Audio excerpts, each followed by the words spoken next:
George Santos was elected to the House of Representatives in November. He will take his seat on January 3rd, representing New York. But some revelations arose that he wasn't completely honest on his resume. He didn't go to the schools he said he went to. He didn't have the degrees he said he had. In fact, he has no degrees. He didn't work where he worked, and he had a bunch of other little lies that proved to be untrue. Still, this guy had no shame. He'd show up in the media and say, well, a lot of people embellish their resumes. Well, yeah, that's true, George, but they don't make up a whole life. They don't lie about everything. Still, he just smirked and said, I'm going to take my seat on January 3rd, and I'm going to be the best doggone representative New York has ever seen.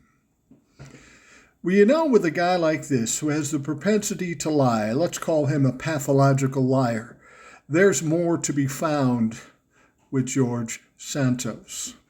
The financial thing is particularly troubling. And then today we find out that New York Attorney General Letitia James is starting an investigation into George Santos.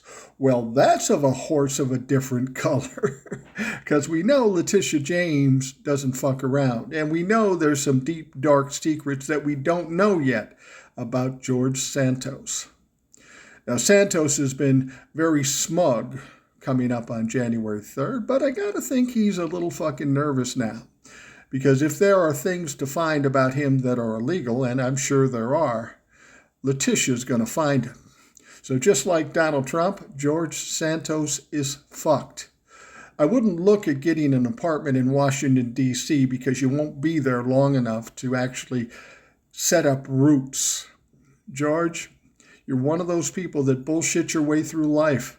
But when you get to a certain level where you're dealing with people bigger than you can't beat them. But you're so arrogant you think you can. And ultimately, you get your ass kicked.